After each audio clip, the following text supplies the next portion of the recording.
বিসমিল্লাহির রহমানির রহিম।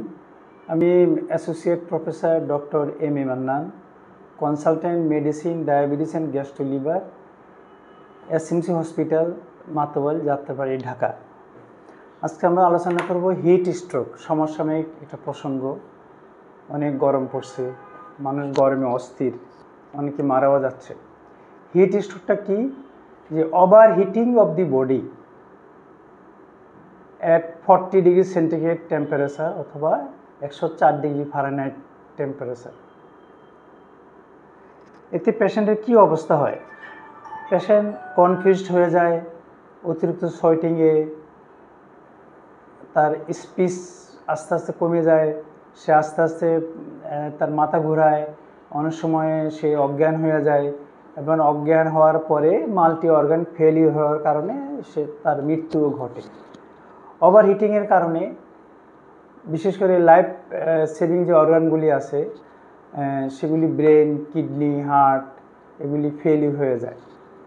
এখন এই পেশেন্টকে আমরা কিভাবে কনফার্ম করব? কনফার্ম ক্লিনিক্যালি শুধু একটা টেম্পারেচার মাপার জন্য একটা থার্মোমিটার আমরা ব্যবহার করতে পারি, বগলের তলা ব্যবহার করতে পারি, অথবা পার রেক্টাল কোর টেম্পারেচার যেটাকে আমরা বলি যে 40 ডিগ্রি সেন্টিগ্রেড, অথবা আমরা জ্বর মাপার যে থার্মোমিটার আমরা বলি 103 ডিগ্রি, 104 ডিগ্রি জ্বর, এক্ষেত্রে 104 ডিগ্রি ফারেনহাইট হইলেই। এখন এই পেশেন্ট হসপিটালে আসা মাত্র দেরি না করে তাকে আমরা পাটা একটু উঁচু করে দিব। পাটা উঁচু করে দিলে হিট স্ট্রোকের কারণে ব্রেনে যে ব্লাড সাপ্লাই কমে যায়, এতে তার মৃত্যু ঘটতে পারে।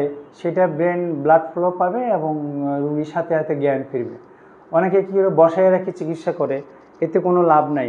পেশেন্টকে শোয়াই দিতে হবে এবং পাটা আনুমানিক 45 ডিগ্রি এলিভেট করে দিলেই রোগী জ্ঞান ফিরে যাবে।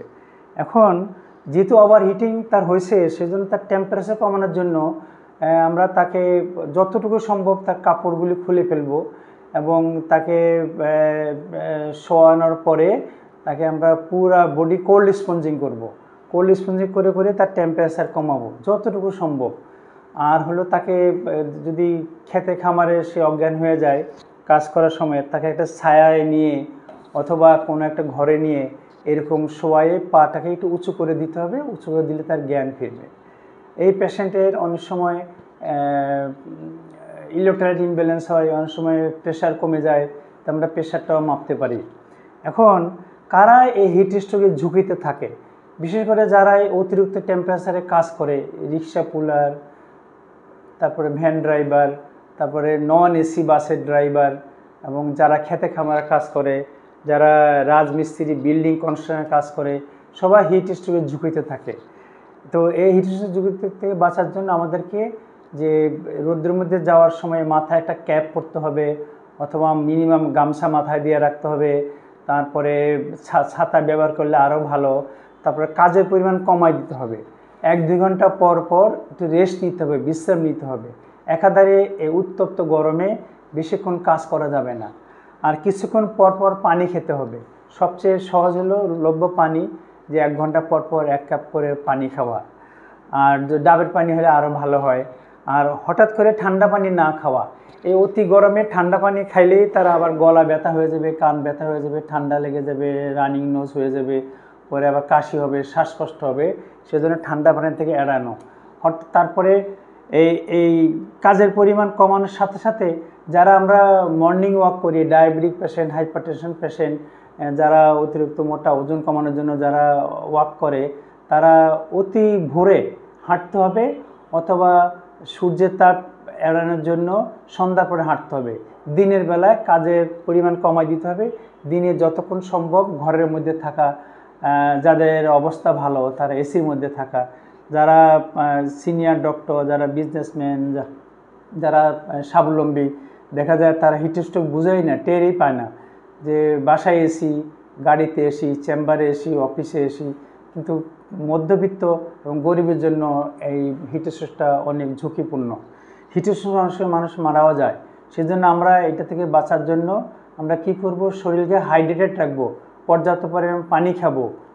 তারপরে যারা প্রেশারের ওষুধ খায়, বিশেষ করে ভ্যাসো কনস্ট্যান্ট ড্রাগ, তাদেরও দেখা যায় যে হিট স্ট্রোকের সময় ঝুঁকিতে থাকে। সেক্ষেত্রে প্রেশারের বডিটা অ্যাডজাস্ট করতে হবে। তারপরে যারা স্মোকিং করে স্মোকিং কমাই দিতে হবে, অ্যালকোহল কমাই দিতে হবে, গরম চা খাওয়া কমাই দিতে হবে।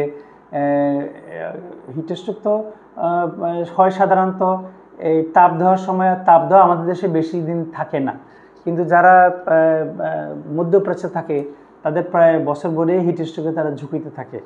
আর আমাদের দেশে বেশি পরিমাণ গাছ রোপণ করতে হবে।